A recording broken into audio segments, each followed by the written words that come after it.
இந்த மண்ணில் மகத்தான எழுத்தாளர்கள் இருந்திருக்கிறார்கள். அதில் ஒரு மிக முக்கியமான படைப்பாளி பெரியசாமி தூரன் என்று அழைக்கப்படக்கூடிய பே. தூரன் அவர்கள்.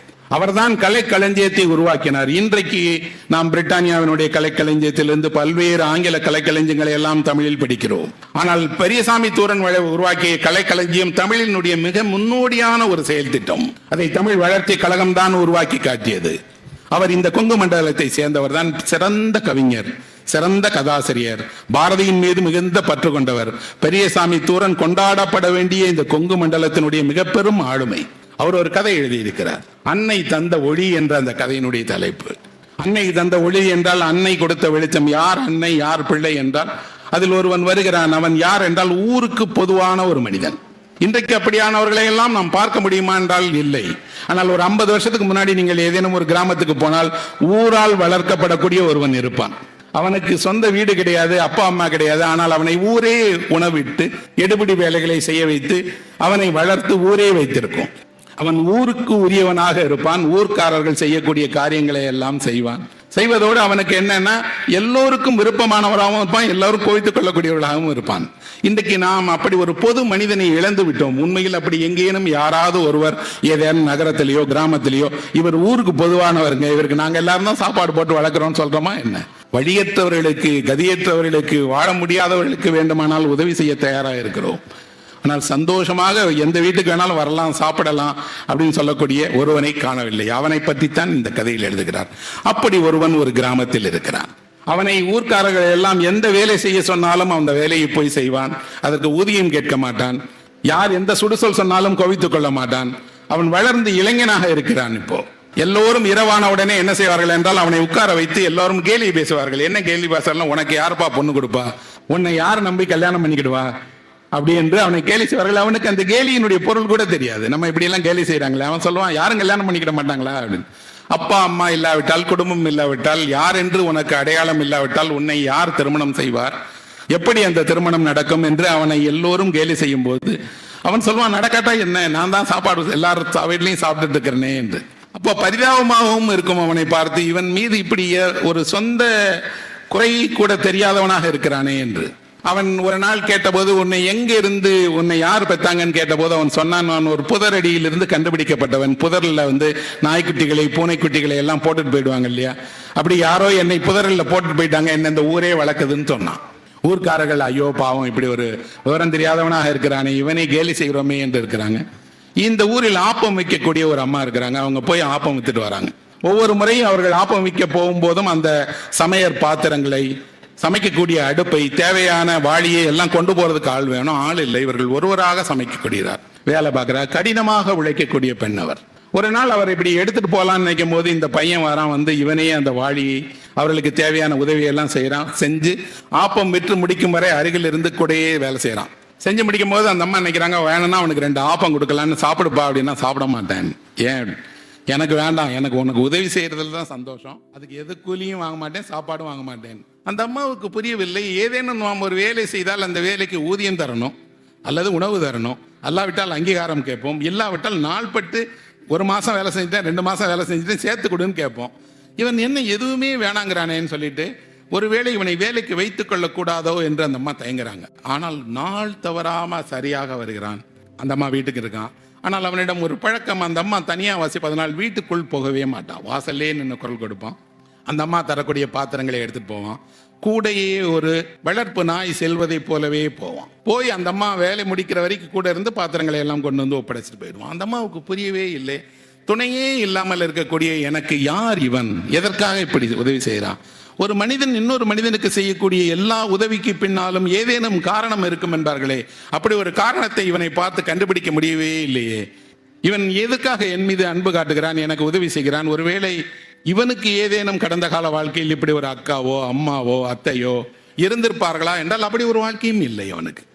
அவன் என்ன நினைக்கிறான் என்றால், ஊரில் எல்லோரும் எனக்கு உணவிட்டு வளர்க்கிறார்கள், ஊரில் ஒருவருக்கு கஷ்டம் என்றால், உதவி என்றால் நான் தானே செய்யணும் அப்படின்னு நினைக்கிறான். அப்படி ஒரு மனிதனை இன்றைக்கு பார்க்கவே முடியாது. ஆனால் அப்ப அந்த மனிதன் அப்படி நடந்து கொள்வதோடு என்ன செய்யறானோ, ஒரு முறை கூட ஒரு ஆப்பத்தை கூட அந்த அம்மா கொடுப்பது சாப்பிட மாட்டான். ஒரு நாள் அந்த அம்மா உடல் நலம் இல்லாமல் போகிறார், வேலைக்கு போக முடியல.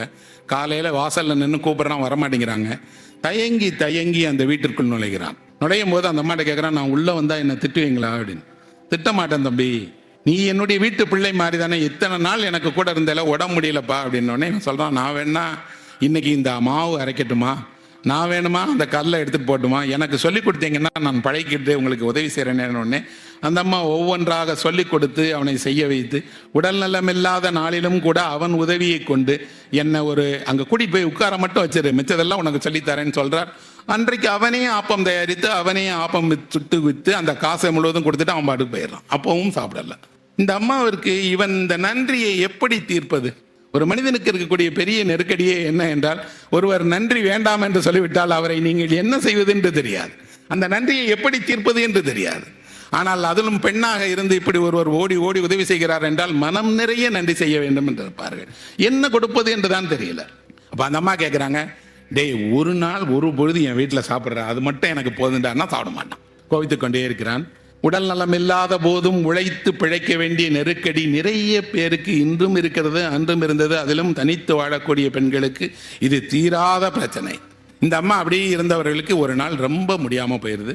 முடியாமல் போனால் மருத்துவர் வருகிறார், பார்க்கிறார். அது கூட இவன் தான் அழைச்சிட்டு வரான். அவர் சொல்லுகிறார், இந்த அம்மா ஓடி ஓடி உழைச்சி தேஞ்சிட்டாங்க, போதும், கொஞ்ச நாள் போச்சுன்னா இந்த அம்மா கதை முடிஞ்சு போயிடும், அதனால இவங்களை அப்படியே வச்சிருங்கன்னு. அன்றாடம் வருவான், வெளியே நிற்பான், பார்ப்பான், கண்ணீர் விடுவான், போயிடுவான். ஒரு நாள் அந்த அம்மா கூப்பிட்டு சொல்கிறாங்க, டே இன்னைக்கு நான் சொல்கிறத அப்படி கேட்கணும், வீட்டுக்குள்ளே அடுப்பத்தை வைடாங்கிறாங்க, பற்ற வைக்கிறான். வீட்டுக்குள்ளே மாவை ரெடி பண்ணுறாங்கிறாங்க, ரெடி பண்ணுறான். வீட்டில் ஆப்பம் சொல்கிறா அப்படிங்கிறாங்க, சொல்கிறான். சொட்டா இப்போ அந்த அம்மா சொல்கிறாங்க, இதை சாப்பிட்றா இப்போ என் முன்னாடி உட்காந்து அப்படின்னு. வேணாமா அப்படின்னா, நான் சொல்கிறேன் சாப்பிட்றா அப்படிங்கிறான். சாப்பிட்றான். அன்னைக்கு முதல் முறையாக சாப்பிடுகிறான். சாப்பிட்ட உடனே அந்த அம்மாவுக்கு சொல்லுது, என் காலத்துக்குள்ளே நான் இதைத்தான் பார்க்கணும்னு நினச்சேன், வேறு ஒன்றுமே இல்லை. அவனுக்கு 2 ஆப்பங்களை கொடுத்து அதை என் கண் முன்னால் அவன் சாப்பிட்டால் கூட எனக்கு நன்றி செய்த உணவு வந்துடும். சாப்பிட்றான். சாப்பிட முடிக்கும் போது அந்த அம்மா சொல்கிறா, தம்பி நான் ஒரு விஷயத்தை உங்ககிட்ட சொல்லணும், இனிமே என் வாழ்க்கை நீடிக்காது, நான் நாளைக்கோ நாளை மறுநாளோ செத்தாலும் செத்து போயிடுவேன், கவலைப்படாதரா. இந்த வீட்டில் அந்த இடத்துல ஒரு கொஞ்சம் பணம் புதைச்சி வச்சுருக்கேன், இத்தனை வருஷமாக உழைச்சி 2000 ரூபா இருக்குது, இந்த 2000 உனக்கு தான், இதை எடுத்துகிட்டு போய் கல்யாணம் பண்ணிக்கோடாங்கிறாங்க. இந்த கதை 100 வருடங்களுக்கு முன்பாக நடக்கக்கூடிய கதை. இதே கொங்கு மண்டலத்தில் 2000ங்கிறதா இன்னைக்கு எவ்வளோ பெரிய பணம் யோசிச்சுக்கோங்க. வாழ்நாளெல்லாம் தேடிய செல்வம் அது. இவன் என்ன கேட்குறான்னா, எனக்கு வேணாமா அந்த பணம், நீயே வச்சுக்கோ, நீயே இல்லாத போது எனக்கு அந்த பணம் எதுக்கு? இல்லைடா, இதற்காக நிறைய பேர் சுற்றுகிறார்கள், நான் இல்லாத நேரத்தில் திருட பார்த்துருக்காங்க, ரகசியமாக நான் என் உழைப்பை புதைத்து வச்சிருக்கேன், உனக்கு தான் பணம் வச்சுக்கோங்கிறான். அவன் அந்த பணத்தை எடுத்துக்கொண்டு போய் எல்லோரிடமும் சொல்லுகிறான், எனக்கு அந்த அம்மா 2000 கொடுத்துருச்சு, 2000 கொடுத்துருச்சு. ஊரே நினைக்கிறது இவனை எப்படி ஏமாற்ற வேண்டும், எப்படியெல்லாம் பேசி மகிழ்ச்சி பண்ணி கல்யாணம் பண்ணி வைக்கிறேன்னு சொல்லி அந்த காசை பறிக்கிறது என்று ஊரே திட்டமிடுகிறது. இவன் மட்டும் நேராக கோயிலுக்கு போகிறான். அந்த அம்மா இறந்துடுறாங்க. கோவில் பூசாரியிடம் கேட்குறான், அந்த அம்மா மோட்சத்துக்கு போகணுன்னா என்ன செய்யணும்னு கேட்குறான்.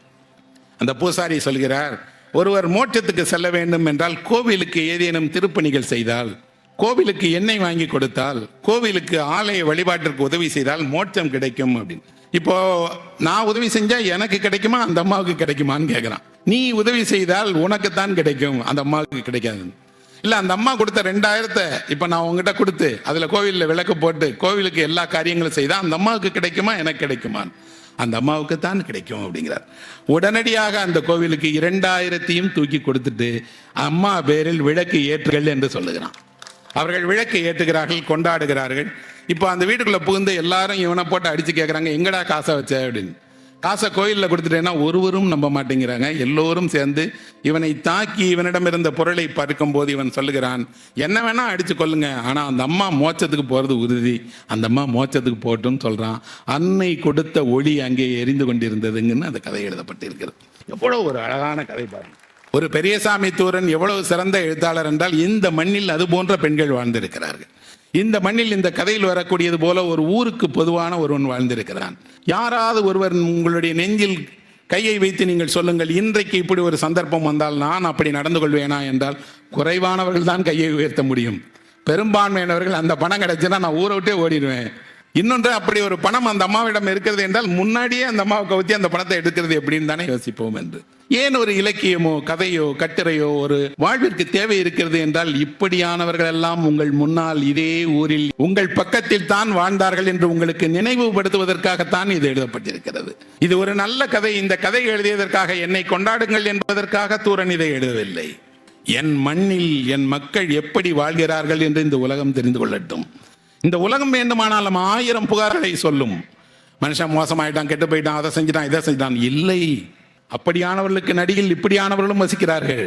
இந்த கிராமம் இருக்கிறது, அந்த கிராமத்தில் இப்படி ஒரு பெண் இருக்கிறாள், இப்படி ஒரு இளைஞன் இருக்கிறான், அந்த இளைஞன் இவ்வளவு மாசற்ற மனதோடு இருக்கிறான் என்ற ஒரு கதை, ஒரு வாழ்க்கையை எடுத்து சொல்ல வேண்டும் என்றால் அந்த கதை, அந்த வெளிச்சம், அன்னை தந்த வெளிச்சம் தமிழ்நாட்டிற்கே சொந்தமானது.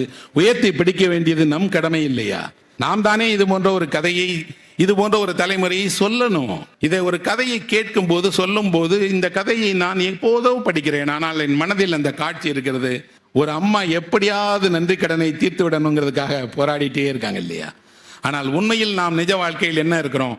நன்றி உணர்வே ஏற்றவர்களாக மாறிட்டோம். அல்லாதோடு அந்த நன்றி உணர்வை வேண்டாம் என்று நினைப்பவர்களாகவும் மாறிட்டோம். மாறாக யாராவது ஒருவர் நன்றி உணர்வோடு, விசுவாசத்தோடு, ஆழ்ந்த நம்பிக்கையோடு, பற்றுதலோடு இருப்பார்கள் என்றால் அவர்களை பரிகசிக்கவும் தொடங்கிவிட்டோம்.